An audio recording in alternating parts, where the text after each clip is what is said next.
In the poem The Height of the Ridiculous by Oliver Wendell Holmes, the speaker presents the idea that sometimes the greatest wisdom can be found in the most absurd situations. This theme is echoed throughout the Class X Maharashtra State Board syllabus, where students are encouraged to think critically and look beyond the surface of things. The poem also challenges the traditional notion of what is considered important or serious, and highlights the value of humor and levity in navigating life's challenges. Through this lens, students can gain a deeper understanding of the world around them. The poem's exploration of the human experience and the ridiculousness of our actions and beliefs is a poignant reflection of the complexities addressed in the Class X Maharashtra State Board syllabus. By delving into this poem, students can gain insight into the nuances of human behavior and the underlying truths that are often masked by the facade of seriousness. Furthermore, the poem serves as a reminder that wisdom can be found in the most unexpected places, and that embracing the ridiculous can lead to a deeper understanding of ourselves and the world. This aligns with the overarching goal of the Class X Maharashtra State Board syllabus to foster critical thinking and holistic understanding.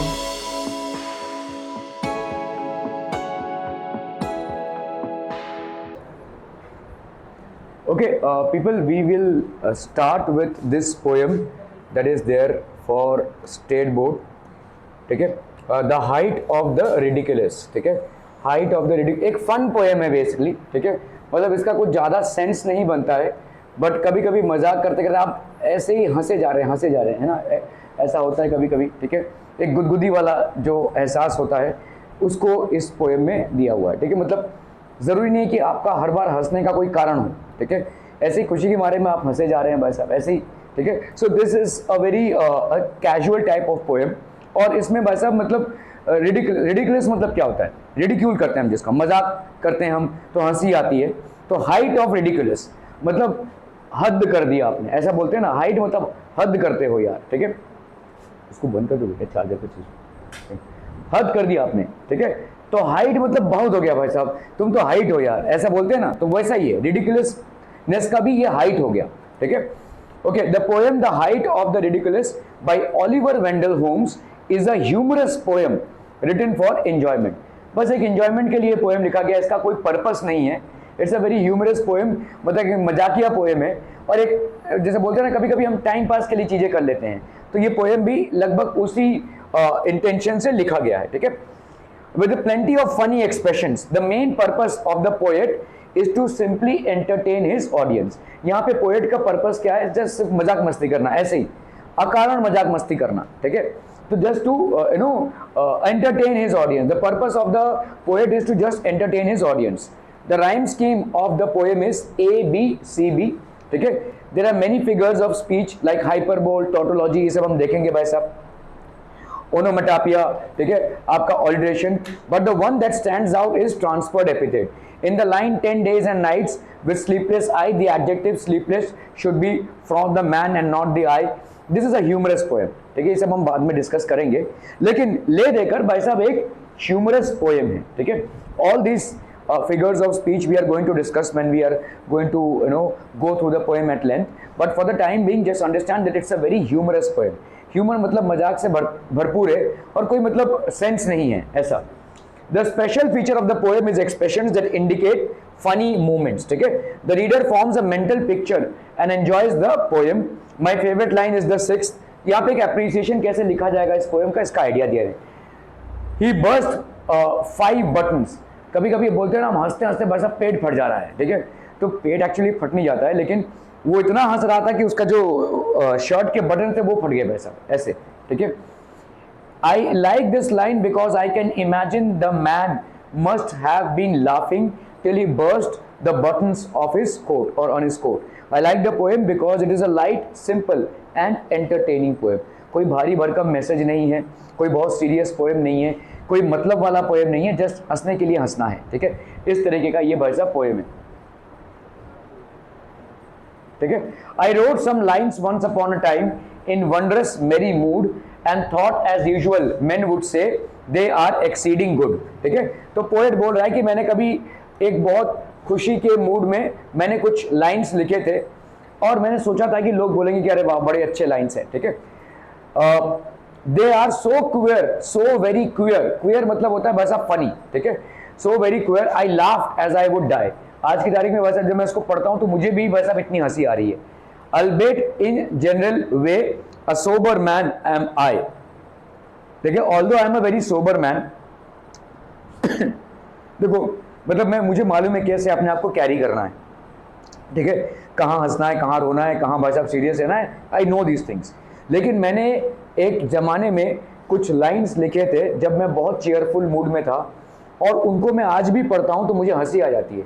Although I am a very sober man, मैं ऐसा कोई भी पागलपंती वाला हरकत नहीं करूँगा, लेकिन ये लाइंस जब मैं दोहराता हूँ या किसी भी हालत में पढ़ता हूँ तो आज भी मुझे भाई साहब हंसी आ जाती है। ठीक है, तो एल्बेट मीन्स दो आई am a very sober man, sober मतलब जो भी करता हूँ दिमाग से करता हूँ। ठीक है, तो हंसना भी रहेगा तो मतलब कुछ वाकई में बहुत ह्यूमरस चीज हुआ रहेगा तो ही मैं हंसूंगा।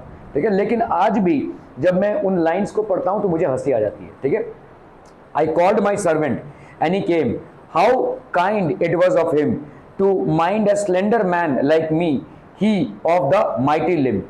तो मैंने अपने नौकर को बुलाया और वो आया।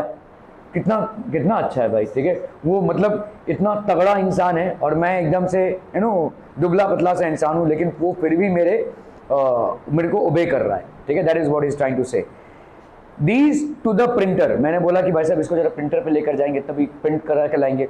आई exclaim and in my humorous way I added as a trifling jest, there will be the devil to pay. ठीक है, there will be the devil to pay, trifling jest a small simple joke of no importance, ऐसे ही joke में। ठीक है, there will be the devil to pay, he took the paper and I watched and saw him peep within. At the first line he read, his face was all up the grin. ठीक है, तो पहले line को पढ़ के वैसा भी ऐसे हो गया। ठीक है, with all up the grin. He read the next, the grin grew broad. ठीक है, और ज्यादा भाई साहब हंसने लगा। And shot from ear to ear. He read the third, a chuckling noise I now began to hear. The fourth, he broke into a roar. The fifth, his waistband split. मतलब जो बेल्ट पहना हुआ था वो भाई साहब फूट गया। ठीक है, इतना हंसने लगा।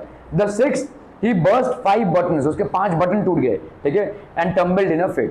तो एक्चुअली में उसने क्या लिखा है उसके बारे में नहीं है, लेकिन लिखने से किसी के पढ़ने से क्या इम्पैक्ट हुआ उसके बारे में। ठीक है, तो कभी कहीं सी ज़माने में उसने कुछ लाइंस लिखे थे और इसने अपने नौकर को बोला जाओ भाई साहब प्रिंटिंग से इसका प्रिंट लेकर आओ, और इसका नौकर पढ़ने लगा और पढ़ने के चलते उसका ये हालत हुआ कि बेल्ट टूट गया भाई साहब, बटन टूट गए, हंसते हंसते लोटपोट हो गया। ठीक है, ROFL हो गया भाई साहब। ठीक है, ROFL मतलब rolling on the floor with laughter. मुझे भी नहीं मालूम था, किसी से पूछा मैंने ROFL क्या होता है भाई साहब, बार बार देखता था ग्रुप में रोल डाल रहे हैं ROFL क्या होता है, rolling on the floor with laughter. Okay, the poem the height of the ridiculous is by Oliver Wendell Holmes. The rhyme scheme of the poem is ABCB. There are many figures of speech like hyperbole, onomatopoeia, tautology, alliteration, etc. But the one that stands out is transport epithet. In the line 10 days and nights with sleepless eye, the adjective sleepless should be for the man and not for the eye. Okay, the poem is a humorous one written for enjoyment with plenty of funny expressions. The main purpose of the poem is to simply entertain the reader. तो ले देखिए भाई साहब, आप इसके बारे में लिखेंगे क्या किस टाइप का पोएम है, जिस ह्यूमरस पोएम है, काफ़ी सारे इसमें फिगर्स ऑफ स्पीच यूज हुए हैं, ट्रांसफर्ड एपिथेट प्रोमिनेंटली आ रहा है। ठीक है, ये सारी चीजें आप लिखेंगे। Okay, so the poem is about a few humorous lines written by the poet while he was in a merry mood. तो किसी जमाने में बहुत खुश रहा होगा किसी भी कारणवश और पोएट ने ये कुछ लाइंस लिख दी हैं when he was in a merry mood, काफी मजाकिया तौर पे, which he thought people would simply appreciate. However, when his servant read those lines, they had him tumbling on the floor laughing. ठीक है, जब उसके सर्वेंट ने ये लाइन पढ़े तो भाई साहब वो, ठीक है, they were basically tumbling. The portrayal of the servant's expressions adds to the comedy of the poem. तो वाकई में ये मजाकिया लाइन थे, इसे पोएट ही नहीं बोल रहा है, लेकिन पोएट का जब सर्वेंट इसको पढ़ रहा है तो वो भी भाई साहब लोटपोट खा रहा है। ठीक है, the main purpose of the poem is to entertain the reader.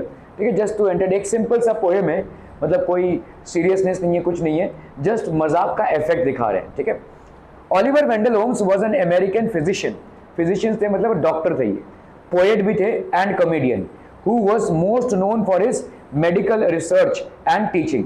तो इनका वैसा सब में था, टीचिंग भी करते थे, आपका मेडिकल रिसर्च में भी था, डॉक्टर भी थे वगैरह वगैरह, कॉमेडियन भी थे।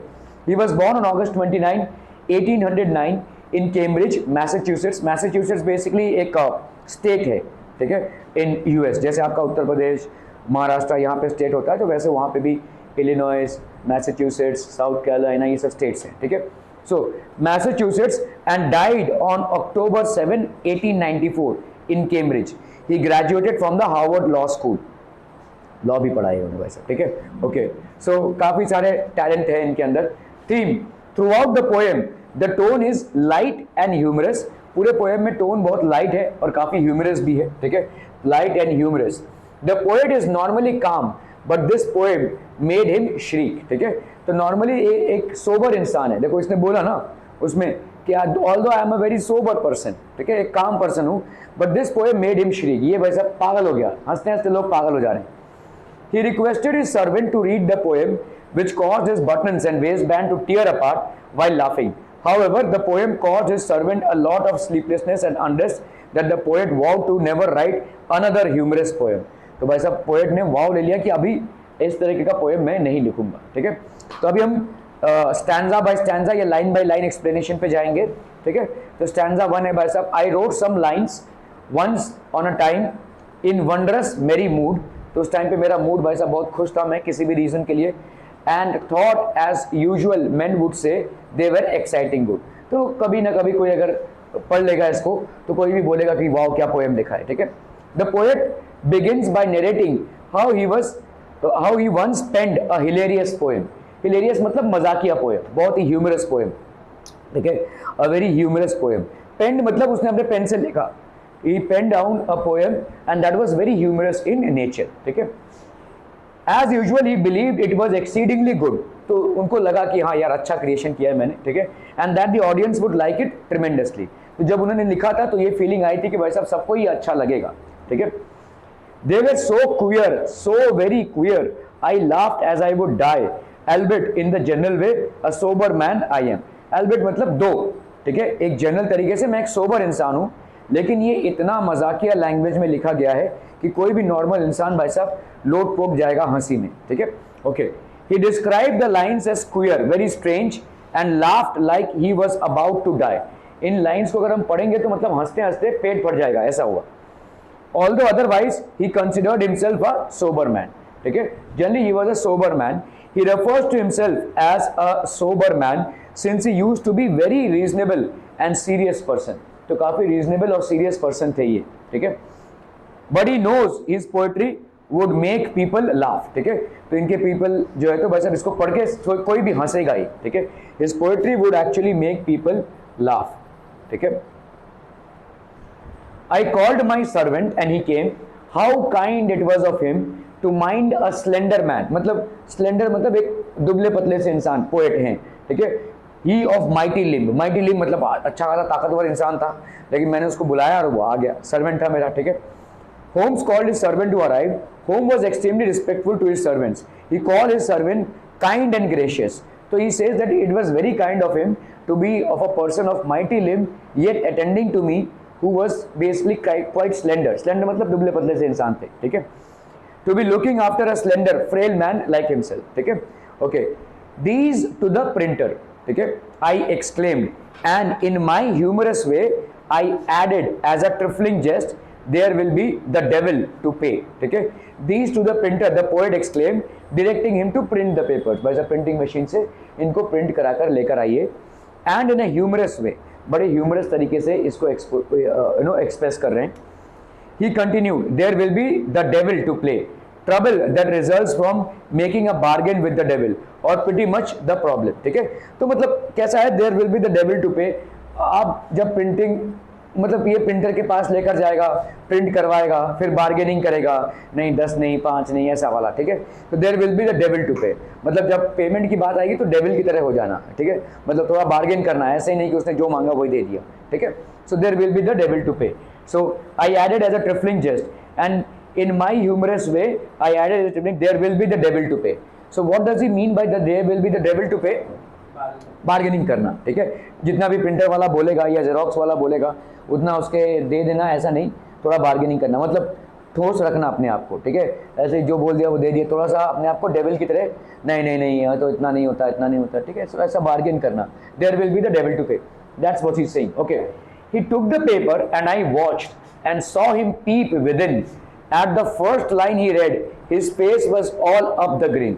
तो उसने पेपर लिया और भाई साहब पढ़ने लगा, ऐसे लेके जाएगा वो प्रिंटर के पास, ठीक है, लेकिन उसके पहले ऐसे वो पीप कर रहा है, पढ़ रहा है, ठीक है। और पोएट को ये चाहिए भी था कि कोई तो पढ़ ले उसका, ठीक है। So he took the paper and I watched and saw him peep within, he is peeping on it, ठीक है। पीपिंग मतलब देखना, चोरी चुपके देखना होता है ना, मतलब ऐसे मुड़ गया रहेगा और फिर ऐसे देखते देखते जा रहा है, ठीक है। Peep within, at the first line he read his face was all up the green, ठीक है। The poet stood there watching as the servant took the paper and peeked inside. So he took the paper and peeked inside. His face lit up, grin, as he read the first paragraph. तो एकदम मतलब अचंभित हो जाना। तो पहला paragraph भी जैसे उसने पढ़ा तो एकदम lit up हो गया उसका फेस, ठीक है। Okay. He read the next. The grin grew broad. तो और ज़्यादा lit up हो गया, ठीक है। And shot from ear to ear, ठीक है। He read the third. A chuckling noise I now began to hear. तो एक गिगलिंग सा होने लगा उसको, ये मतलब गिगल करने लगा, ठीक है, इसको मस्करी सूझने लगी अभी। As the servant read further his grin broadened and spread from ear to ear. इसका जो ग्रिन है यहाँ तक आ गया, मतलब हंसते हंसते बोलते हैं ना, ईयर टू ईयर हो गया, इतना ज़्यादा हंसा कि उसके लिप्स टच होकर ईयर टू ईयर हो गए, ऐसा, ठीक है।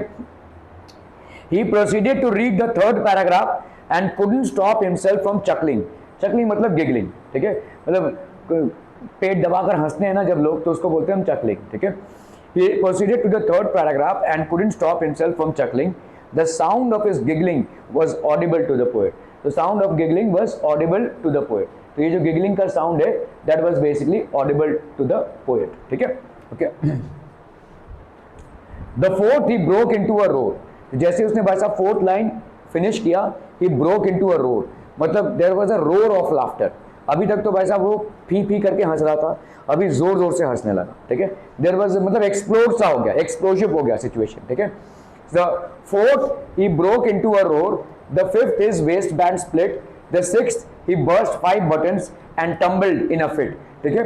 तो जब उसने फोर्थ वाला स्टैंजा पढ़ा, ही ब्रोक इनटू अ रोर, जोर जोर से हंसने लगा।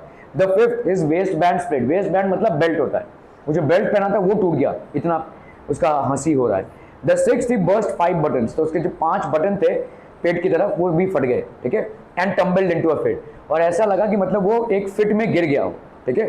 सो he exploded into a roar that is loud laughter, ठीक है। फिफ्थ वाला स्टैंजा पढ़ते पढ़ते भाई साहब लाउड लाफ्टर में आ गया। When reading the fourth paragraph, as he approached the fifth his waist band had split, तो उसका भाई साहब जो वेस्ट बैंड या बेल्ट था वो स्प्लिट हो गया। The sixth paragraph, his shirt buttons blue of, इसके शर्ट बटन्स टूट गए भाई साहब। And he tumbled into a fit, तो ये भाई साहब गिर गया हंसते हंसते, ठीक है। Okay, 10 days and nights with sleepless eye I watched that wretched man, and since I never dare to write as funny as I can, ठीक है। So Oliver Well Holmes observed that wretched miserable man for 10 days. So 10 दिन तक उसको देखता रहा, ठीक है, मतलब उसका जो नौकर था उसको 10 दिन तक Oliver Wendell the writer actually observed that wretched man, miserable man for 10 days and nights with a restless eye. He saw how his poem took an inverse effect on the servant's condition, and he decided that he never dared to write a poem as hilarious as this one again, ठीक है। So and 10 days and night with sleepless eye I watched that wretched man. Wretched man मतलब अभी हंसते हंसते इसकी हालत खराब हो गई है, ठीक है। तो मतलब 10 दिन तक मैं इसको देख ही रहा हूँ और मैंने डिसाइड कर लिया कि इस तरीके का फनी पोएम मैं कभी नहीं लिखूंगा, ठीक है। पता नहीं क्या था भाई साहब पोएम में, खैर जो भी है, उनका एक मतलब एग्जैजरेटेड वर्जन है उनके खुद के पोएम के ऊपर, ठीक है। Okay, so will talk about the figures of speech that have been used in a wondrous merry mood, ठीक है। ये आपका क्या है भाई साहब, tautology. In a wondrous merry mood, ये आपका क्या हो जाएगा भाई साहब, इन अ वंडरस मेरी मूड। हमने एक जमाने में एक पोएम लिखा था जब I was in a wondrous merry mood, ठीक है। So what is this figure of speech? This is known as tautology. Here the words wondrous and merry mean the same thing, तो इसको अपन बोलते हैं tautology, ठीक है। wondrous और merry दोनों भी सेम वर्ड के मीनिंग्स, दोनों भी ऑलमोस्ट सेम मीनिंग्स हैं यहाँ पे, ठीक है, पर्यायवाची जिसको हम बोल सकते हैं। सो इस टाइप के फिगर ऑफ स्पीच को अपन क्या बोलते हैं, tautology. When in a single line two words having almost the same meanings have been used, then it is called tautology, ठीक है। So here the words wondrous and merry, they both mean the same thing. They were so queer, so very queer, ठीक है। तो यहाँ पे क्या हो रहा है भाई साहब, आपका repetition, queer, so very queer, there is a repetition that is happening. Here the word queer is repeated 2 times for poetic effect, ठीक है। तो word queer जो है repeat हुआ है 2 बार for poetic effect, ठीक है। So this is called repetition. एक ही लाइन में भाई साहब आपका वर्ड का या फ्रेज का रिपीट होना, इस टाइप के फिगर ऑफ स्पीच को हम पोएम में क्या बोलते हैं, रेपिटेशन, ठीक है। Queer, so queer and saw him peep within, ठीक है। So that is called tautology, ठीक है। Here the word saw and peep mean the same thing. अगर आप देखोगे इस सेंटेंस में ये क्या बोल रहे हैं कि मैंने देखा, वो क्या कर रहा है, पीप कर रहा है। मतलब जो पेपर लिया हुआ उसने, उसको मैंने बोला था प्रिंटर से प्रिंट लेकर आने के लिए, लेकिन वो पढ़ रहा है उसको, ठीक है। तो यहाँ पे सॉ और पीप दोनों का भी एक ही है, मीनिंग एक ही है। सॉ मतलब देखना, पीप मतलब भी देखना ही है। तो एक ही सेंटेंस में 2 बार इस वर्ड को यूज किया गया है। सो अगेन पर्यायवाची है and hence we will call this as tautology, ठीक है। Tautology means the words which have the same meanings but are different, ठीक है, used in the same sentence, that is basically known as tautology. Here the words saw and peep mean the same thing, ठीक है। The grin grew broad, G और G है भाई साहब, दिख रहा है आपको यहाँ पे, एक ही लाइन में देखो G और G है, तो ये पे क्या हुआ है भाई साहब, this is called alliteration, this is called alliteration. Here the sound G is repeated twice for the poetic effect. तो यहाँ पे भाई साहब साउंड G 2 बार रिपीट हुआ है for poetic effect. A short from year to year, ठीक है, इसको अपन क्या बोलेंगे, hyperbole. Here the wideness of the green is exaggerated to show that the servant found the poem funny, ठीक है। अभी देखो ये हाइपरबोल मतलब क्या होता है, एग्जैजरेशन करना। अभी यहाँ पे बोला जा रहा है भाई साहब ये इतनी जोर से हंस रहा है कि इसका जो माउथ है ये एक कान से एक कान तक हो गया, मतलब इतनी जोर से हंस रहा है, ठीक है। तो दैट इज कॉल्ड ग्रिन। तो ये ऐसा हो सकता है क्या, नहीं हो सकता, राइट। सो ये एक एग्जैजरेटेड वर्जन है। जब हम किसी चीज का एग्जैजरेटेड वर्जन दिखाते हैं किसी पोएम में, तो उसको अपन क्या बोलते हैं, hyperbole, that is known as hyperbole. Here the wideness of the grin is exaggerated to show that servant found the poem very funny, ठीक है।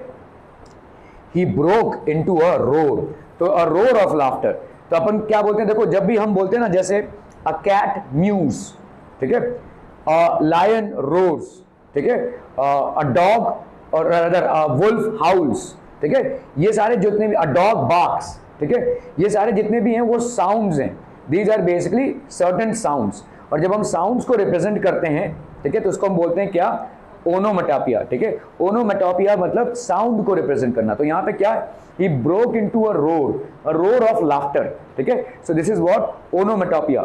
Here the word roar denotes the sound of laughter, ठीक है। 10 days and nights with sleepless eye, ठीक है। तो भाई साहब 10 दिन हो गए, 10 days and nights with sleepless eye, तो इसको अपन क्या बोलेंगे, ट्रांसफर्ड एपिथेट, ठीक है। Here the eyes has not been said to be sleepless, यहाँ पे आई नहीं है, sleepless, ठीक है। तो the adjective of the modifier sleepless describes the type of the eye the speaker has been experiencing. 10 days and night with sleepless eye, मतलब यहाँ पे क्या है, एक्चुअली में पोएट ऐसा नहीं कि भाई साहब उसने सोया नहीं है, but it is just a transferred epithet है। मतलब कैसा है, eye has not been said to be sleepless, 10 days and nights with a sleepless eye, यहाँ पे कौन स्लीपलेस है, पोएट स्लीपलेस है। लेकिन यहाँ पे बोला जा रहा मेरा आई, मैं ना, मतलब अगर मैं बोलूँ कि देखो इस तरह से, अगर मैं बोलूं कि मैं 10 दिन से सोया नहीं हूं, ठीक है, और मैं अगर बोलूं कि मेरी आंखों में 10 दिन से नींद नहीं है, दोनों एक ही है कि नहीं। मैं 10 दिन से सोया नहीं हूं और मेरी आंखों में 10 दिन से नींद नहीं है, तो क्या मेरी आंखों का प्रॉब्लम है, नहीं, मेरे मेंटल में कुछ चल रहा है भाई साहब जिसकी वजह से मुझे नींद नहीं आ रही है। तो that is called transferred epithet. Transferred epithet मतलब स्लीपनेसनेस को हमने आई में ट्रांसफर किया है, ठीक है। आई में मतलब उसको, मेरे आंखों में 10 दिन से नींद नहीं है, मतलब मुझे नहीं नींद आ रही है भाई साहब, सिंपल तरीके से अगर देखा जाए तो इसको अपन बोलते हैं ट्रांसफर्ड एपिथेट, ठीक है। Here the eye has not been said to be sleepless, यहाँ पे आई स्लीपलेस नहीं है, द पर्सन इज स्लीपलेस, ठीक है। The adjective or the modifier sleepless describes the type of the eye the speaker has been experiencing. ठीक है, मतलब वो 10 दिन से बिना सोए बड़े क्रूशियल तरीके से इस बंदे को वॉच कर रहा है। ठीक है, okay. So this was the poem all about a very funny poem. I don't know what was funny about it, but मतलब ठीक है, उसने कभी एक पोएम लिखा रहेगा जिसका इतना असर हुआ कि भाई साहब हंसते हंसते लोट पोट हो रहा है इंसान, and so on and so forth. ठीक है, any questions you have about this people, any doubts? No, very good भाई साहब।